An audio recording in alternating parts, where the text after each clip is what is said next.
Band News FM, na Rio Innovation Week 2023. Oferecimento IBMEC. Estude no IBMEC e conte com networking, gestão de carreira, semester abroad e muito mais. Olá, boa tarde, sejam bem-vindos ao stand da Band News FM aqui no Rio Innovation Week. A gente está começando os nossos trabalhos. Essa é a primeira entrevista que eu vou fazer. Vou falar com a Tatiana Roque, que é da Secretaria de Ciência e Tecnologia aqui do município do Rio de Janeiro. Estão todos convidados a participarem, escutarem e prestigiarem. Tatiana, seja bem-vinda. Obrigado pela sua participação. Queria saber de você o que você está achando. É o primeiro dia do evento, mas já deu para entender que o Rio Innovation Week está crescendo. O que você pode dizer até agora sobre o evento? Obrigada a vocês, queria saudar também aqui os ouvintes, dizer que o evento, gente, está incrível, lotado de pessoas, uma programação muito diversa, né? Então tem desde cases de empresas de inovação, até universidades, centros de ciência, temos lá nosso palco da ciência, organizações sociais também, então é um evento muito interessante justamente porque ele reúne atores diferentes da sociedade pensando a inovação. É muito legal, né, Tatiana, a gente vê o Rio crescendo e na parte de inovação virando realmente esse hub, né, de conhecimento. Há pouco tempo a gente teve um evento maravilhoso, Blockchain Rio, falando sobre essa tecnologia, sobre NFTs, sobre criptomoedas e muitas outras coisas. Então a gente está num momento maravilhoso. E eu queria saber em relação à parte de inclusão digital, letramento digital, que é uma área que você, né, atua muito fortemente.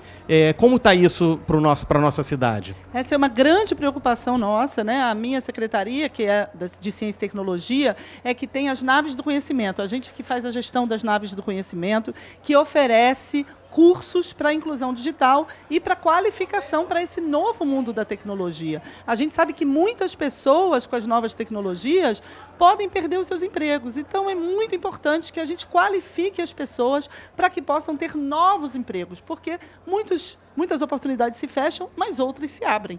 E isso tudo vai depender da qualificação que as pessoas vão ter para entrar no novo mundo do trabalho que se abre com as tecnologias. Legal.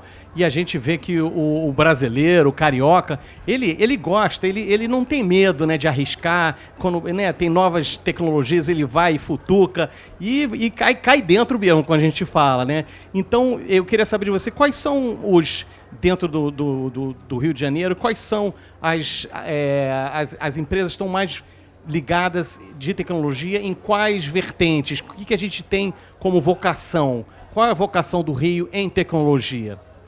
Olha, o Rio de Janeiro tem uma área econômica, né, muito ligada ainda ao setor de óleo e gás. Né? Tanto o Estado, mas isso também acaba chegando na cidade. Então, óleo e gás é uma das nossas principais atividades econômicas. Claro que agora a gente tem a grande preocupação de fazer a transição energética. Então, a gente tem muitas empresas que trabalham com tecnologia voltadas para esse setor. Um outro setor em que o Rio de Janeiro é muito avançado é o setor da saúde, em que também temos empresas de tecnologia voltadas para isso. Né? A gente tem, por exemplo, no Parque Tecnológico da UFRJ, empresas voltadas que durante a pandemia desenvolveram tecnologias para o reconhecimento de padrões de tomografias usando inteligência artificial. Né? Então, isso é muito forte no Rio. Além disso, o setor de serviços. Né? O setor de serviços também utiliza muita tecnologia e o Rio de Janeiro é um polo de serviços muito avançado, muito dinâmico. Então, eu diria que esses são exemplos de alguns setores que já mobilizam muito o mundo da tecnologia. Bacana. E em relação aos novos projetos da Secretaria, o que vocês estão aprontando? Eu sei que vem coisas boas por aí. O que você pode já adiantar para a gente aqui no Rio ETEC? A preocupação dessa prefeitura é transformar o Rio na capital da tecnologia e da inovação. Né? O prefeito Eduardo Paes sempre repete esse lema, que é muito importante. É o mote dele, né? Exato. Que é muito importante para a gente, e tem alguns projetos já sendo concretizados nesse sentido. O mais difundido é o Porto Mara Valley, né, que avançou muito. A gente vai ter agora o Impatec, com novos cursos de graduação, e também um polo de empresas de inovação voltados ali para essa área e que dialogam com os estudantes que vão ser formados no Impatec. Além disso, a gente também está desenvolvendo agora, está iniciando uma ideia de um novo centro de inteligência artificial, em parceria com a COP, que vai funcionar ali naquele imóvel do Automóvel Clube que está sendo reformado. Então, a ideia é que a gente impulsione a pesquisa em inteligência artificial, voltando isso para as necessidades da cidade.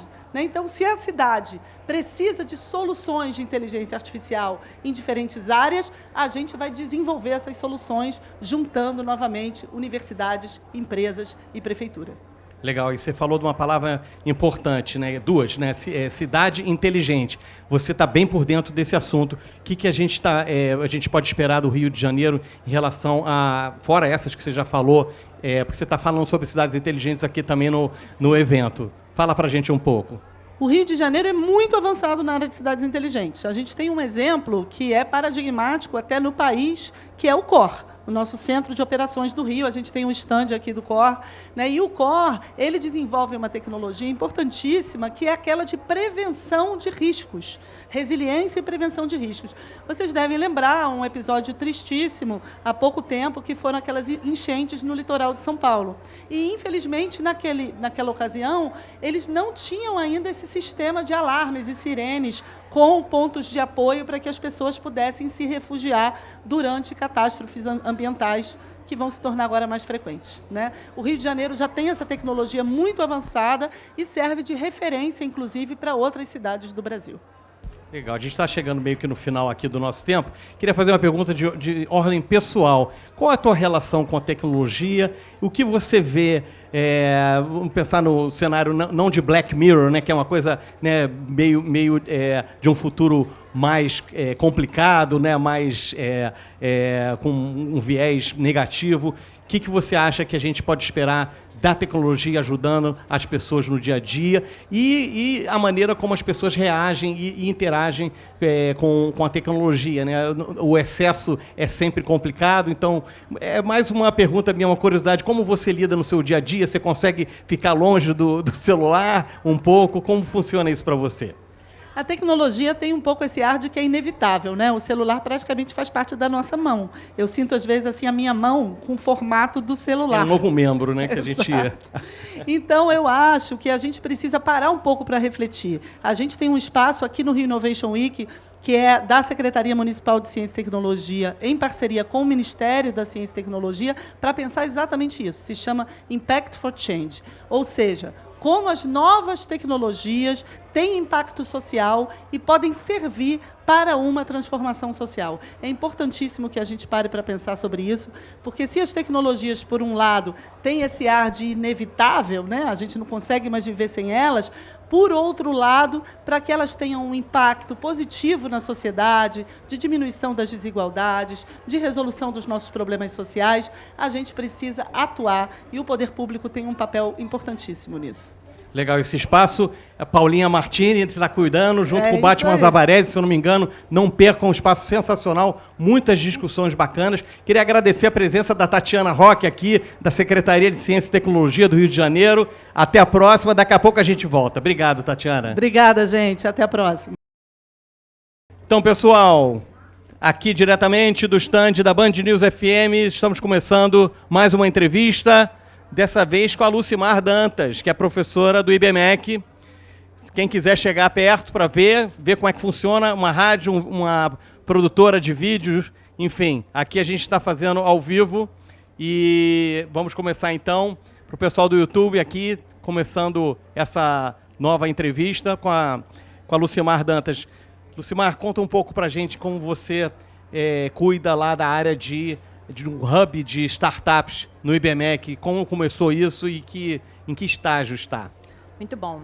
Então, Beto, o Hubs tem 2 anos, que nasceu bem no meio da pandemia, e a missão do Hubs é ser um mecanismo de desenvolvimento de startups. Você sabe muito bem, né, que num ecossistema de startups, vários atores são assim, essenciais para desenvolver um ecossistema robusto. Um deles são os mecanismos de apoio, né, de recebimento, de desenvolvimento de startups.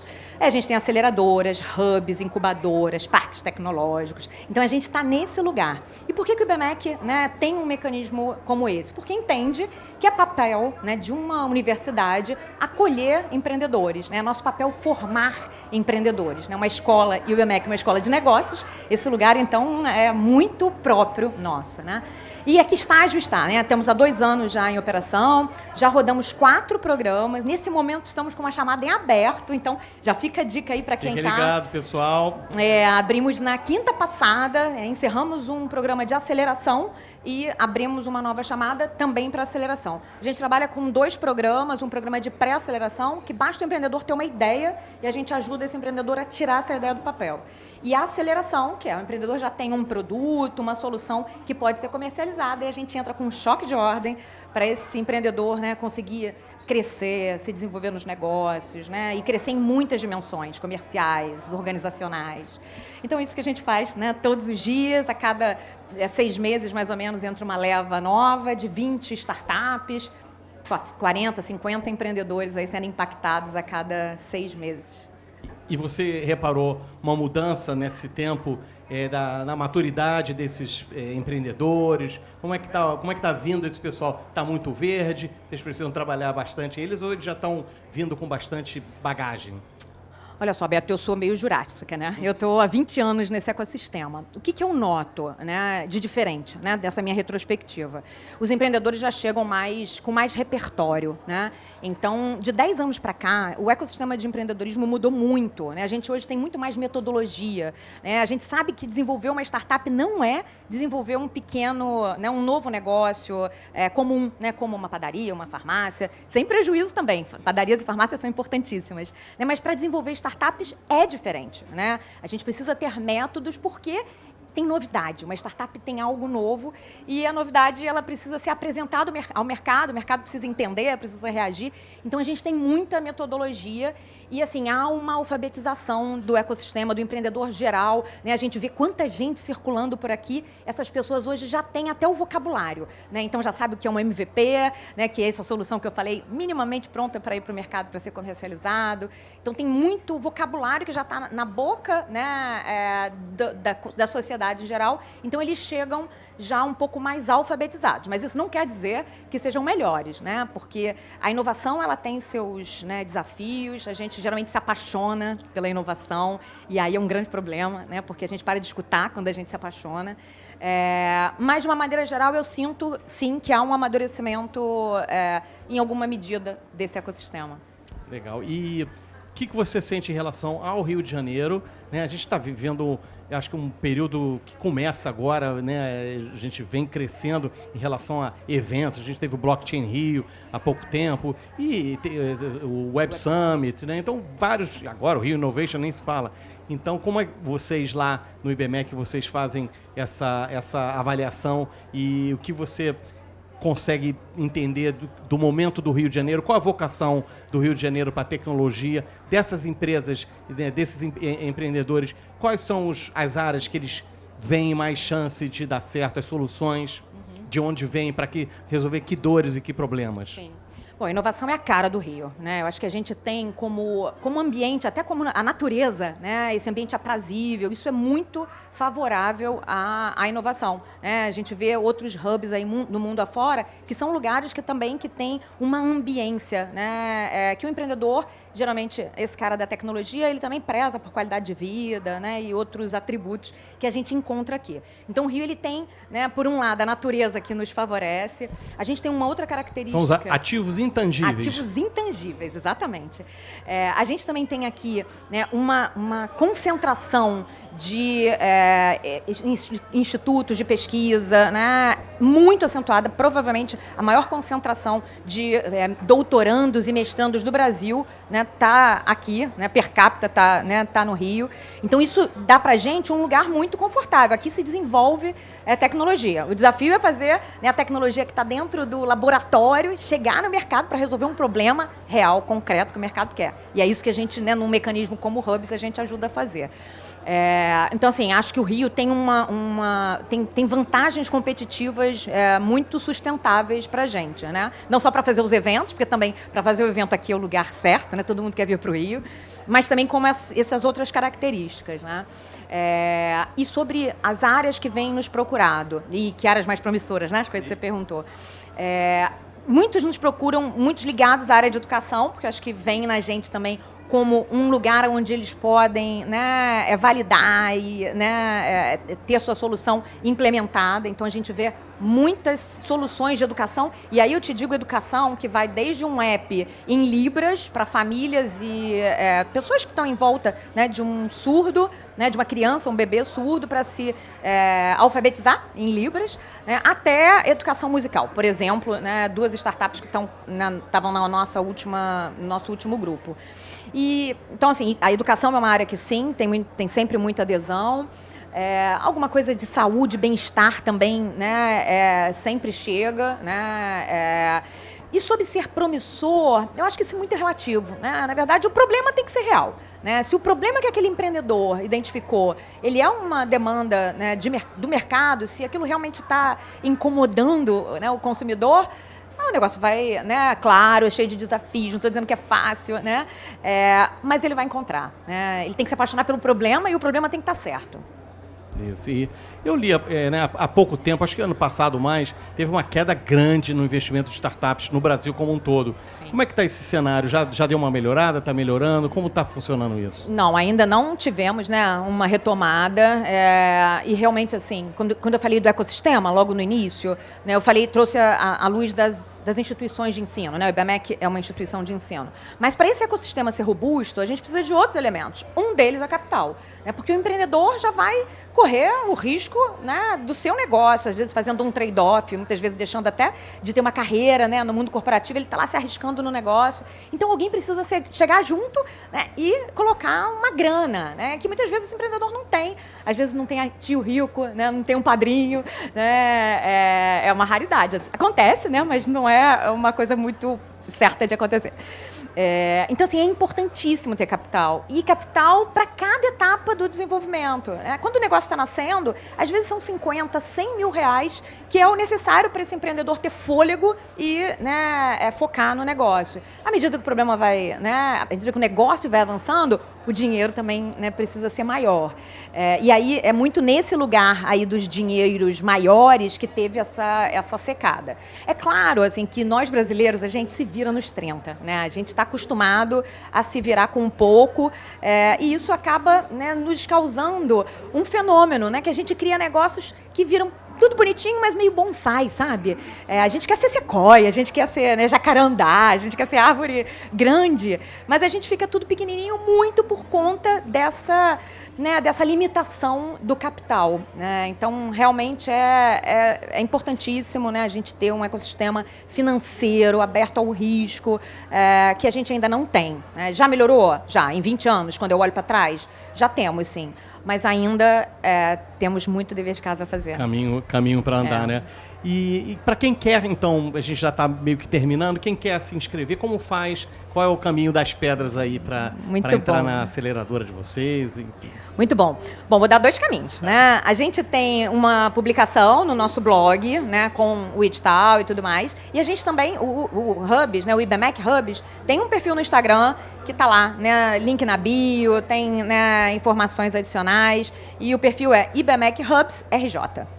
Muito legal. Eu falei então com a Lucimar Dantas, do IBMEC, professora, feríssima da área de empreendedorismo, de startups. Quem quiser se candidatar, tem uma ideia, vai lá que eles vão analisar com calma e quem sabe a gente tem um novo unicórnio aí. Não é isso aí. Conta com a gente. É isso aí. Obrigado, Lucimar. Obrigada, um abraço, Beto. até a próxima. Até. Daqui a pouco a gente volta com mais entrevistas. Começando mais uma entrevista aqui no stand da Band News FM. Quem quiser participar, dá uma olhada, ver como é que funciona. Temos aqui esse estúdio todo envidraçado, bonito pra caramba. E a gente vai conversar agora com o Bruno Rondani. Então, começando então mais uma entrevista, dessa vez com o Bruno Rondani, que é da Open Startups. O Bruno vai contar a história dessa iniciativa que eu achei muito interessante. É um problema que ele está tentando resolver e parece estar sendo bem sucedido. Qual o problema que você está resolvendo, Bruno? Maravilha, obrigado aí pela oportunidade. Assim, a Open Startup tem como finalidade gerar negócios para startups e inovação. O foco de negócio é com grandes corporações. O que a gente está fazendo aqui agora, mais de 2.000 startups, conectando ela com todo o público presente no evento que venham de grandes ou médias empresas que têm desafios relacionados a seus negócios e que buscam nas startups inovação. Então a gente faz essa conexão entre startups com soluções e grandes corporações com as suas demandas. É que normalmente, quer dizer, é o costume as grandes empresas fazerem lá o seu lab, né, seu braçozinho de inovação. Então, para empresas que não têm essa capacidade ou não veem isso como um negócio interessante, funciona esse match. Vocês fazem um match entre startups que tenham a solução de problemas e as grandes empresas que tenham problemas a serem solucionados. Quais os cases que você pode falar para a gente que já rolaram?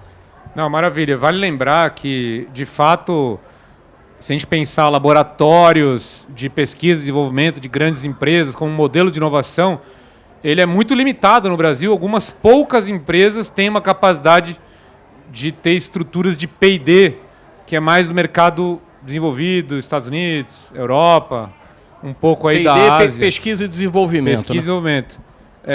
Nos últimos anos, mesmo esses ambientes mais avançados, mais maduros, inovação, começaram a contar com inovação de ecossistema. Grandes setores como o farmacêutico, por exemplo, até a gente viu na corrida aí da vacina, trabalhando com laboratórios e startups para chegar em soluções. Então, é uma junção de competências. Hoje a inovação vem de ecossistema. E os casos não faltam. Estamos aqui com um congresso onde a gente selecionou 200 casos de Open Innovation e especificamente de startups com corporações. Alguns grandes, né, que a gente tem mencionado aqui, mas a aplicação de AI, por exemplo, para uma série de situações da indústria, e aí pode ser automotivo, energia elétrica, mas a gente tem algumas empresas como a Future ou como a PixForce que estão aqui conosco, que estão trazendo soluções para empresas do setor de energia, por exemplo, para não precisar arriscar a vida de pessoas fazendo monitoramento em zonas perigosas e usando imagens coletadas por drone, por exemplo. Então são dezenas de aplicações que já vêm não só reduzindo o custo, mas o risco de vida de funcionários, de pessoas que trabalham nessas corporações. Isso para citar um exemplo, né? Poderia ficar aqui falando vários outros. Tem muita coisa de digitalização. As startups ajudam na transformação digital de empresas em todas as áreas, todos os setores, desde RH, finanças, então parcerias também para expandir negócios, novos produtos. Eu convido vocês a assistirem a cada, acho que 6 minutos, tem 2 cases sendo apresentados. Legal. E como você se envolveu com isso, Bruno? Como é que você parou nessa iniciativa? Maravilha. Quando eu estava na engenharia elétrica da Unicamp, onde eu me formei, eu já tinha ideia de empreender, mas não sabia o quê, né? Acabei me juntando a uma startup que tinha lá um desafio de inovação. Eu fui um dos engenheiros aí que ajudou a desenvolver. A startup cresceu, começou a ficar cada vez mais relevante, chegou a ter lá uns 300 funcionários, acabou sendo adquirida por uma grande empresa multinacional francesa. E aí eu virei então executivo dessa nova organização e eles estavam justamente implementando Open Innovation no nível global. E aí eu decidi me aprofundar, estudar o tema e criei o Centro de Open Innovation Brasil em 2008, quando eu fui buscar um doutorado na FGV, e aí eu busquei o autor da teoria do conceito, o professor Henry Chesbrough, de Berkeley, para ser um tutor. Trouxe ele 4 vezes seguidas, né, em 4 anos, durante meu doutorado. Criamos essa comunidade com mais ou menos ali umas 300 pessoas, como eu, gestores de inovação de grandes empresas, e hoje é uma rede com mais de 7 mil empresas, 32 mil startups, mais de 100 mil contratos gerados aí, mapeados pelo nosso sistema de ranqueamento, que a gente faz um ranking de quem são as empresas mais abertas para inovação no Brasil, e a gente premia elas anualmente, e o mesmo para startup. Pra você ter uma ideia, o primeiro projeto que a gente fez de Open Innovation com startup foi com o Buscapé. Lembra do Buscapé? Claro, claro. Pois é, eles fizeram um programa Sua Ideia Vale 1 Milhão. Escolheram 5 startups, ofereceram lá 300 mil reais numa valorização da empresa de 1 milhão, pega 30%, 5 empresas. Uma delas foi a Hotmart, que é um unicórnio conhecido do mercado hoje. Que incrível. Então tem um Não sabia disso. Pois é. Então é um case que a gente gosta de falar. 10 anos depois eles falam, viramos unicórnio, viemos de um programa de Open Innovation, de uma empresa, na época, relevante, mas uma empresa Buscapé, uma startup também, e criamos agora nosso programa de Open Innovation. E fizeram o mesmo aí com mais ou menos 10 startups e hoje configuram eventualmente como corporação aberta para startups. Quer dizer, uma startup que veio do programa. Então isso já é um ciclo que já está na segunda ou terceira geração. E como é que as empresas se candidatam? Como é que funciona a triagem dessas empresas? Todas as empresas que têm algum relacionamento com startup, elas são convidadas a registrar no ranking esse relacionamento e o mesmo do lado das startups. Todos os atores de ecossistema, investidores, também registram essas relações de apoio às startups ou corporações nesse processo. Então isso vai para a gente dando, numa analogia, brincadeira que a gente faz, é mais ou menos como o Tinder, né, que você vai tendo os cadastros e as conexões ali sendo registradas, sendo feitas, e a gente publica anualmente o ranking. Eventos como esse aqui, e esse aqui a gente está batendo todos os recordes, né? Todo ano a gente vem crescendo, vai batendo recorde. Então tem mais de 2.000 startups aqui, um evento com mais de 100 mil pessoas, provavelmente a gente vai bater... Qual foi o recorde passado aqui, né? O recorde passado a gente estava em 20 mil pedidos de reunião para cerca de 400 startups curadas. O grande último evento que a gente fez ainda foi pré-pandemia, depois a gente virou tudo online. No online a gente tem números bem interessantes, mais ou menos ali 3 mil startups ao longo do ano participando desses processos, e outras que vêm, que não são eventualmente conectadas pela gente, mas que fazem as conexões com os mais de 900 atores de ecossistema que existem hoje já, mapeados pelo ranking, e aí eles acabam registrando na plataforma, como se você entrasse no Tinder com namorada já, sabe? Mas você quer ser convidado para a festa. Então a gente faz esse estímulo às conexões, as festas para as pessoas se conhecerem e virem já com as suas relações pré-estabelecidas no mundo virtual, né, online, e é depois do ranqueamento a gente premia. Então, assim, são números que vêm impressionando mundialmente. Esse evento já é o maior evento de inovação do mundo. É só falar... E Open Innovation que você está falando? Não, a Rio Innovation Week, pela quantidade de pessoas, quantidade de palestrantes... Já é o maior evento de inovação do mundo. Sabia que era da América Latina, tá aí. Estamos aprendendo hoje, maravilha. Não tem. A gente roda todos os eventos grandes, importantes do mundo, não tem evento com esse volume de todas as métricas de um grande evento.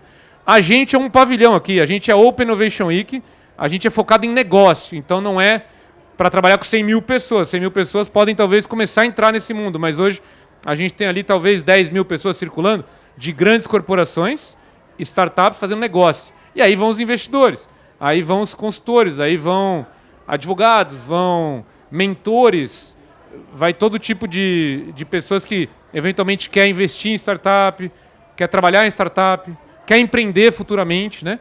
E é por isso que a gente está aqui. Porque aí você traz um grande público interessado em inovação como um todo, mas uma área específica para gerar negócio. Sensacional. Mais do que nunca, network é tudo, né, Bruno? Sensacional a história. A gente está com o tempo estourado. Essa história é sensacional da Open Startups. Acho que vocês vão quebrar, vocês já não quebraram o recorde aqui no Rio Innovation Week. Muito legal conhecer o Bruno Rondani, da Open Startups. Muito obrigado pela sua participação. Daqui a pouco a gente volta. Um abraço, até já. Aqui diretamente do stand da Band News FM, estamos começando mais uma entrevista. Quem quiser dar uma olhada como funciona uma rádio, um estúdio de videocast, podcast, é aqui mesmo. E acompanhe sempre o que está acontecendo na Rio Innovation Week pelo nosso stand aqui da Band News FM. Começando mais uma entrevista aqui na Rio Innovation Week, eu estou agora com o Salvino Oliveira, que é secretário da Juventude do município do Rio de Janeiro. Ele tem algumas coisas bem legais, alguns projetos bacanas que ele está desenvolvendo, que tem a ver com tecnologia, com profissão, com inclusão digital. Tudo bem? Seja bem-vindo, Salvino. Obrigado, Beto. É um prazer enorme estar aqui com você e uma alegria saber que tantas pessoas escutam a gente nesse momento. Bom, dizer que o que nos traz até aqui, né? A Secretaria da Juventude é uma secretaria recém-criada pelo prefeito Eduardo Paes, que tenta dar solução a um problema muito grande no Brasil e no Rio de Janeiro. É a maior população jovem da história do Brasil e do Rio de Janeiro, nosso bônus demográfico, que convive com alguns dos piores indicadores de juventude. A juventude que mais se evade do colégio, a maior juventude nem ou sem, como preferir, sem colégio, sem trabalho, é a juventude que mais se suicida. Então é urgente que a gente dê uma resposta para esses jovens, porque nós não estamos falando somente do futuro dessa geração, mas também do futuro do nosso país e do futuro da nossa cidade. Você imagine, permitir que a maior população jovem do Rio de Janeiro envelheça completamente ociosa, é de cara um problema de previdência, mas é também abrir mão do futuro da nossa cidade. E nesse sentido, nós da Secretaria de Juventude desenvolvemos um projeto que é voltado para a capacitação do jovem para o mercado de trabalho, que é dividido em 3 eixos. Primeiro, a porta de entrada para o jovem em maior vulnerabilidade, que a Prefeitura paga uma bolsa de R$ 257 para ensinar esse jovem como se portar numa entrevista, como construir um currículo, o que é o ensino superior, o que é o ensino técnico, é realmente ajudar ele a trilhar, a planejar a sua vida profissional. E o segundo eixo desse programa são os espaços da juventude, que aí sim tem tudo a ver com a Rio Innovation Week, que nós estamos falando de inovação e tecnologia. São equipamentos públicos espalhados por 7 lugares da cidade do Rio de Janeiro, voltados para capacitação para o mercado 4.0. Então são cursos como operador de impressora 3D, operador de drone, DJ, robótica, programação e várias outras áreas correlatas, entendendo que o futuro ele é essencialmente tecnológico e a gente precisa qualificar essa juventude para esse futuro cada vez mais competitivo e cada vez mais tecnológico. Só para trazer um exemplo, há um déficit de pelo menos 25 mil programadores por ano na cidade do Rio de Janeiro. Então, é realmente gerar oportunidades e permitir que esse jovem volte a sonhar. Legal, isso é um programa inédito, como você falou, né? Começou há quanto tempo, Salvino? O primeiro equipamento foi inaugurado há mais ou menos 1 ano e meio. Já foram atendidos quase 10 mil jovens nessas várias profissões que nós trouxemos aqui, encaminhados para o mercado de trabalho, pelo menos 3 mil jovens. Legal. E uma curiosidade, qual é dessas atividades, dessas habilidades, quais são as que mais atraem? É piloto de drone, é DJ? O que o pessoal gosta mais de aprender? Olha, a molecada é apaixonada por drone. É o que mais lota. Assim, você fala, olha, abriram as inscrições, são 30 vagas, de repente você tem 1.000 inscritos. É sempre uma coisa muito, muito grande, né? E um outro curso também que é muito procurado é o de influenciador digital. É uma das profissões que vieram para ficar, assim, das profissões que surgiram com a tecnologia e que ainda são muito pouco valorizadas, mas que vieram para ficar. A meninada quer se tornar influenciador digital. Legal. E esse evento, o Rio Innovation Week, você está começando hoje, o que você espera daqui? Vocês estão, parece, com um stand aí, fala para o pessoal aí o que vocês estão aprontando aqui. É isso. Você sabe que a juventude, ela vem e ela pede passagem, faz bagunça. A nossa galera está fazendo uma balbúrdia muito interessante aqui, trazendo justamente o stand sobre o espaço da juventude. Nós trouxemos aqui todas as nossas oficinas que vão acontecer ao longo de todos os dias da Rio Innovation Week, que é um espaço muito importante, que você coloca no centro do debate a inovação e a tecnologia num momento tão importante, que é o momento de retomada da importância da ciência no nosso país. É interessante, eu tenho falado aqui nas entrevistas como o Rio realmente está nesse momento bom, pegando um vento de cauda aí para levantar um voo bem ousado em relação a gente nos tornarmos mesmo o polo, né, um hub de inovação, e esse evento, mais do que isso, é a prova de que estamos no caminho certo. O que você falaria então? A gente está com o tempo já limitado, o que você falaria para o pessoal para curtir aqui na Rio Innovation Week e no stand de vocês? E quais são os planos aí para o futuro da sua secretaria? Olha, difícil numa feira de inovação tão grande, com tantas possibilidades, você trazer uma perspectiva, mas eu acho que o essencial da mensagem de uma feira de inovação é dizer que inovar é querer fazer algo diferente, querer fazer algo melhor. E vender um produto, mesmo com uma pequena diferença, já é uma grande inovação.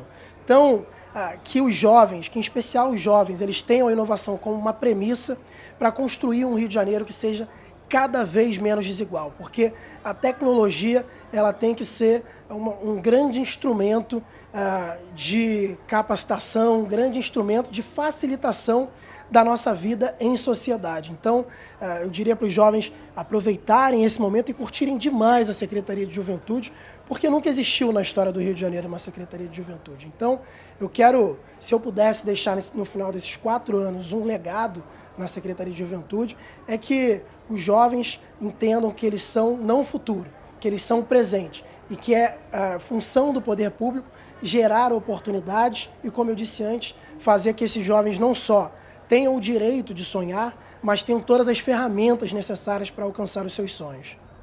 Palavras muito bonitas aí do Salvino Oliveira, finalizando a participação dele aqui. Sucesso, a gente precisa disso, a cidade precisa disso. Um exemplo maravilhoso e queria agradecer a tua presença e em breve a gente volta com mais uma entrevista. Até já. De volta aqui no stand da Band News FM. Quem quiser assistir aqui, mais uma entrevista. Dessa vez eu vou falar com o Renan Leta, da Casa Favela. Então, começando mais uma entrevista aqui na Rio Innovation Week, no stand da Band News FM. Seja bem-vindo, Renan. Tudo bem? Tudo bem, obrigado pelo convite, pela recepção. Prazer estar aqui. Legal. Renan, conta aí essa história do Casa Favela. A gente está falando de inclusão social, de inclusão digital, de profissões do futuro. Como é que funciona lá? Então, a gente é uma ONG que está localizada no coração da Floresta da Tijuca, né? Mais precisamente na comunidade Mata Machado, no Alto da Boa Vista. Existimos desde 2017, mas em 2021 foi quando a gente lançou esse espaço de integração social, né? Focado em dar acesso à tecnologia, mais ações culturais, educacionais, integrando, como você falou, essas profissões do futuro, né? Porque toda profissão agora está ligada à tecnologia e a gente teve em 2022 mais de 1.600 acessos de crianças e adolescentes que não têm computador em casa. Que se não fossem na Casa Favela, não teria acesso ao computador, não teria acesso à tecnologia, que é não só o presente, mas também o futuro. E como é que surgiu a ideia? Você é morador de lá? E quem está envolvido também com esse projeto? Eu vi mais uma galera, uma turma grande aí te ajudando, né? Sim, sou cria da comunidade Mata Machado, nasci, cresci lá, morei lá minha vida toda. Comecei em 2017 com ações culturais, né? Porque eu sou escritor também, tenho um livro lançado, então a gente fazia sarau, roda de rima, essas coisas.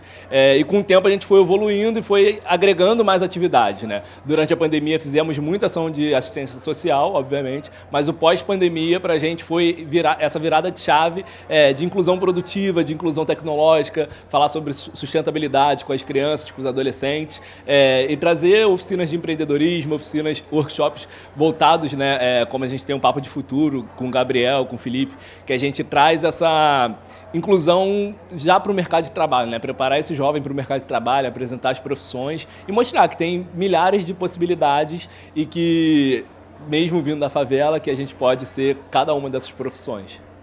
Legal. Depois fala um pouco mais sobre esse papo de futuro, quer dizer, isso são visitas de profissionais que falam sobre suas profissões e esclarecem para o público de lá, é isso? Isso, a gente busca abrir a mente para as mais diversas profissões, né? A gente teve agora em maio mais uma edição, a gente faz uma edição anual, sempre no mês de maio inteiro. A gente traz profissionais de diversas áreas, do jornalismo, profissionais da área da beleza, empreendedores, professores, de diversos nichos, para que as crianças e adolescentes, e principalmente aquele jovem que está na saída da escola para a universidade, que vai buscar um universo profissional, que ele conheça as profissões, o que dá para ser, e não fique restrito ao que condicionam, né, ele a seguir.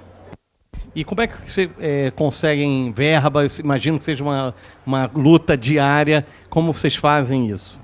É uma luta diária, a gente sempre faz campanhas, né, de financiamento coletivo, mais num contexto, né, da favela, apoiar a favela, ou até pessoas de fora que conhecem o nosso projeto, sempre procura divulgar as ações. A gente vem traçando cada vez mais indicadores, né, do público que a gente trabalha, para que a gente possa atingir e conectar com empresas que conversam com aquele público. Por exemplo, hoje o nosso foco, né, a gente tem esse foco tecnológico. Então eu tenho os dados, né, eu tenho dados concretos e tenho bases de relatórios para mostrar para as empresas de tecnologia, por exemplo, qual é o impacto que a gente já tem e a gente recebendo mais apoio de qual o impacto que a gente pode gerar, né? Então eu procuro sempre conectar com empresas que façam sentido, que procurem trabalho dentro de comunidade, com público jovem principalmente, e a gente conta também com esse financiamento coletivo de quem acredita no projeto, de quem acredita no que a gente faz. E começou em 2017, né? Então são já 6 anos aí, mais ou menos. Queria saber o que mudou nesse público que chega até você. né? E quais são os desejos, quais são as preferências em relação a carreiras. Agora, né? Há 6 anos o influenciador digital não era tão em alta, agora tá, piloto de drone nem se falava. Como é que vocês vão se atualizando? Parece que é tudo tão rápido, né? Exatamente. Em 2017, como eu falei, a gente começou com um viés muito cultural, né? Fiz uma biblioteca comunitária, a gente tinha atividades voltadas para o mundo da literatura, da poesia, da música. E aí, o pós-pandemia mostrou para a gente que o agora, não só o futuro, né? O agora é tecnológico, são as profissões mais digitais, cada vez mais digitais. É o piloto de drone, a gente tem cursos, por exemplo, de produção de audiovisual, que é um mercado que só cresce, né? Eu vejo uma grande influência gamer, de crianças que querem trabalhar no mundo gamer, quer às vezes jogar, ou não só jogar, produzir um jogo, né? Então essa mudança está sendo cada vez mais nítida, né? Essas próximas gerações, a gente tem um público lá predominantemente, né? Da primeira infância até o início ali da juventude adulta. A primeira infância é muito forte essa questão gamer. É uma coisa muito que não tem como controlar. É o presente e o futuro para essas crianças. Então a gente abre a cabeça também para isso. Já que é essa inclusão que elas precisam, que elas querem, a gente entende essa necessidade e busca como profissionalizar esse campo. Porque dentro do universo gamer, você tem uma infinidade de profissões, né? A gente, na nossa realidade, na minha geração, não era tão comum. Eu até brinco que antigamente tinha muita lan house, mas ninguém queria ser gamer. Isso não era profissão. Hoje em dia não, as crianças querem de fato seguir esse caminho e é um universo que a gente está abrindo a cabeça assim. Impressão 3D, por exemplo, hoje é uma realidade que integra com o trabalho de sustentabilidade. Então isso tudo é muito presente dentro da nossa atuação.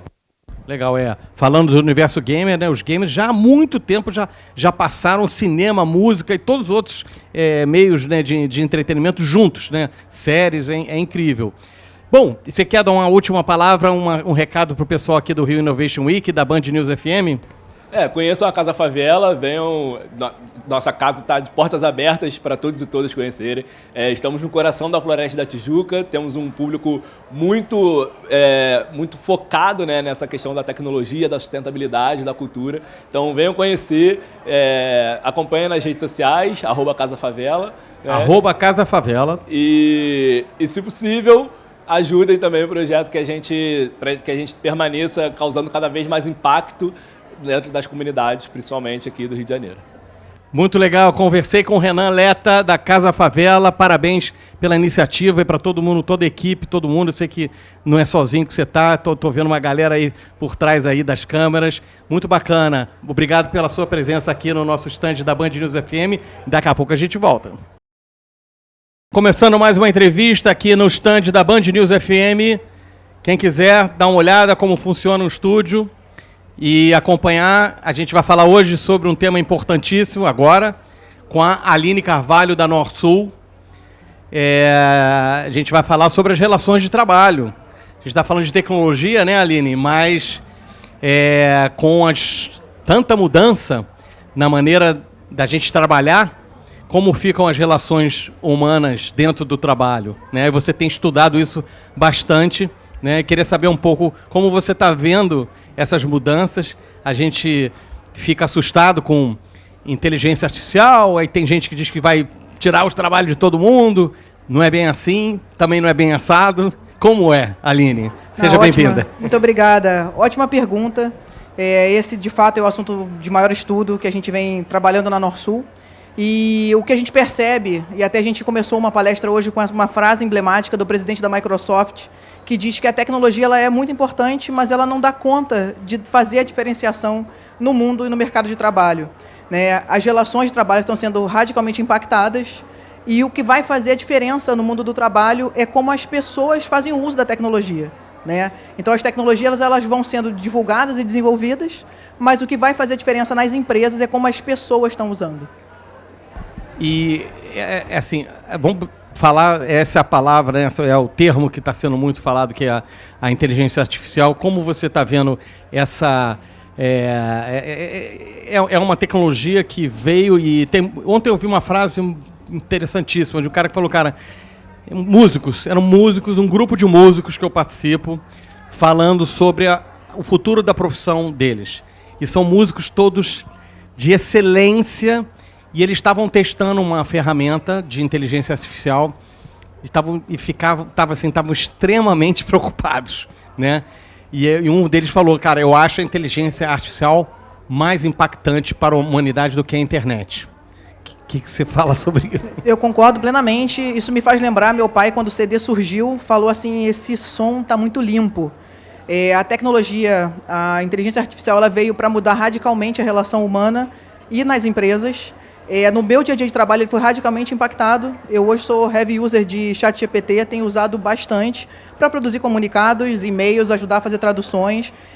Isso não vai substituir as pessoas. Isso vai impactar a forma como a gente trabalha, né? Algumas profissões vão acabar. Essa é a notícia ruim. A boa notícia é que outras oportunidades vão surgir.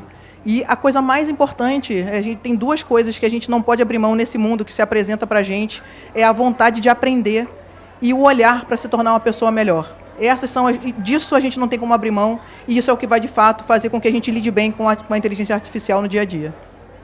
E você, como você acha que as empresas podem se preparar? Quais são as atitudes? Quais são os planejamentos? Né? Você falou sobre muita gente, né, das empresas, conforme a inteligência artificial for avançando, vão perder seus postos. Né? O escritor Harari fala de um exército de inúteis, que ele falou, pessoas que, infelizmente, não terão como alcançar, né, ficaram para trás na questão do mercado de trabalho, não terão simplesmente como alcançar uma competência a ponto de voltarem para o mercado de trabalho. Então, como você acha que as empresas devem lidar com isso, com essa reciclagem? Isso existe nas empresas, né? Se eles detectam setores que, putz, esse setor aqui, a inteligência artificial vai fazer lindo, né? Como é que a gente vai realocar essas pessoas? Existe isso nas empresas? Como está funcionando? Tem uma coisa que a gente precisa aceitar, é que a mecânica da aprendizagem mudou, né? A gente está muito acostumado a ser um consumidor passivo do conhecimento, onde eu fico sentado, alguém sabe e eu não sei, e essa pessoa me ensina. Isso mudou. E as instituições de ensino e as empresas não estão conseguindo lidar muito bem com isso, porque a gente foi moldado numa cultura que a gente chama, né, moldada na era industrial, onde a mecânica era essa, só que o conhecimento ele era mais perene. Só que o conhecimento agora ele não é perene, né? Ele precisa, como eu falei, né, um cacuete dessa vontade de aprender o tempo inteiro, e a gente precisa fazer uso da tecnologia para o nosso trabalho. Sobre o que as empresas estão fazendo, um dos caminhos é você conseguir desenvolver uma cultura de aprendizagem na empresa, né? É conseguir fazer com que as pessoas entendam que elas são as protagonistas do próprio aprendizado e desenvolver esse hábito na empresa, né? Promover ambientes, a gente está promovendo, por exemplo, onde eu trabalho, na Norsul, um ambiente de curadoria interna, onde eu não vou ser seu professor, mas eu vou te ajudar a apresentar caminhos e possibilidades curando conteúdos adequados ao que você precisa. Então, vou entender, você é uma pessoa mais avançada ou menos avançada nesse tema. Se é menos avançada, eu vou te indicar um caminho de um conteúdo mais básico. Se é mais avançado, um conteúdo mais profundo. Então, essa dinâmica precisa ser estabelecida numa empresa. Aqui uma curiosidade minha, né? Eu acredito que a busca da reciclagem, do aprendizado constante, será que tem a ver com a idade das pessoas? Isso eu queria saber se... eu acho que eventualmente podem existir jovens que também não queiram muito, né, ter essa disciplina, né, ou essa iniciativa mesmo. Isso é verdade? Ou não, os mais velhos que são mais cristalizados naquele conhecimento, não querem aprender nada? Eu acredito que não. Como funciona isso? Eu não acredito nessa separação por idade, não, mas eu acredito que há pessoas com maior prontidão e pessoas com menos prontidão, independente da idade. Agora, um fato é que a gente precisa se adaptar. A palavra do momento é adaptabilidade. Não adianta resistir à mudança porque ela vai acontecer apesar de você não querer que ela aconteça. Então, o que você precisa saber é lidar com o momento que ele se apresenta. Não acredito que seja por mais idade ou menos idade. Agora, é um fato que eu, por exemplo, fui formada num contexto histórico onde isso não era uma realidade. Fiz faculdade de engenharia, isso foi suficiente por um tempo. E talvez eu tenha achado naquele momento que ter feito engenharia ia me levar para o futuro. Só que eu já entendi que hoje em dia eu estudo psicologia, filosofia e outras coisas para dar conta desse mundo que está se apresentando. E de tudo que você tem visto, ouvido, até em séries, cinemas, eles são boas referências. Tem umas séries que fazem você realmente dar uma viajada, mas que são coisas interessantes. Que você vê de maior utilidade para a inteligência artificial e o que você mais teme em relação à inteligência artificial? Nossa, ótima pergunta. Eu diria que o que eu mais vejo, né, de positivo e o que eu temo talvez seja a mesma coisa, né? É o humano nessa história. Eu acho que tudo o que for mecanicista ou que nos levou para se afastar do que é ser humano vai ser substituído pela tecnologia e só vai nos restar sermos humanos mesmos. Então, assim, é como se a gente estivesse indo na direção de um vazio existencial e que eu não sei. Eu acho que a nossa geração é que está mais... que vai sofrer uma crise muito grande. Porque a gente foi mecanizado durante toda a história, está sendo radicalmente esvaziado e a gente não aprendeu a ser humano. Né? Agora, o que eu vejo para o futuro, eu sou uma pessoa otimista. Eu acho que isso vai nos levar para caminhos incríveis, né? Do fim da fome, dos problemas que são resolvíveis por tecnologia, e a gente vai poder se relacionar de uma forma muito mais profunda do que historicamente a gente vem fazendo. E aí, assim, tem essa coisa, né, das atividades mais mecânicas ficarem com as máquinas que fazem melhor, e sobra para a gente a questão da criatividade. E aí eu penso, não sei se você deve ter escutado ou lido sobre um engenheiro da Google que pediu demissão porque ele achou, na opinião dele, de que a máquina estava senciente, que ele tinha uma máquina que estava pensando por si próprio e ele se demitiu. É um caso meio nebuloso aí na internet, né? Você teme encontrar uma máquina que pense por si só? E você acha que a gente vai encontrar que isso existe? Eu acho que a tecnologia ela vai substituir não só essas coisas, porque a gente estava já meio que aceitando que a tecnologia substituiria coisas mais mecânicas, mas ela está criando música, né? Você pede poemas, imagens, você consegue, eu já pedi outro dia, eu sou apaixonado por McCartney, eu falei, faz aí um Paul McCartney à la Van Gogh, e tá lá a imagem. Eu acho que realmente a tecnologia vai ser capaz de fazer muitas coisas pelo ser humano, mas não se relacionar. E quando você falou de medo, eu tenho medo da ética, do uso dessa tecnologia, porque tá disponível para o bem e para o mal. Eu tenho o medo do mau uso dessa tecnologia, das manipulações que podem acontecer. A gente já tem robôs humanoides que são acompanhantes de pessoas. Então, uma programação não devida ou indevida pode destruir uma pessoa. Então, eu tenho medo do ser humano não conseguir lidar de uma forma positiva com a tecnologia. Muito bem, a gente esteve aqui com a Aline Carvalho, a gente está falando de ficção científica, tem um filme que eu vi, quem quiser ver, bem interessante, chamado A Resistência, que fala muito sobre isso, né? E que no final das contas, o grande vilão somos nós, né?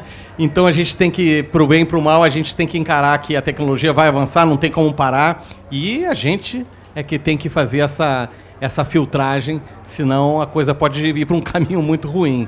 Muito obrigado pela sua participação. Obrigada. E a gente volta já. Um abraço.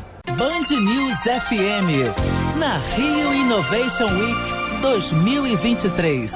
Oferecimento IBMEC. Estude no IBMEC e conte com networking, gestão de carreira, semester abroad e muito mais.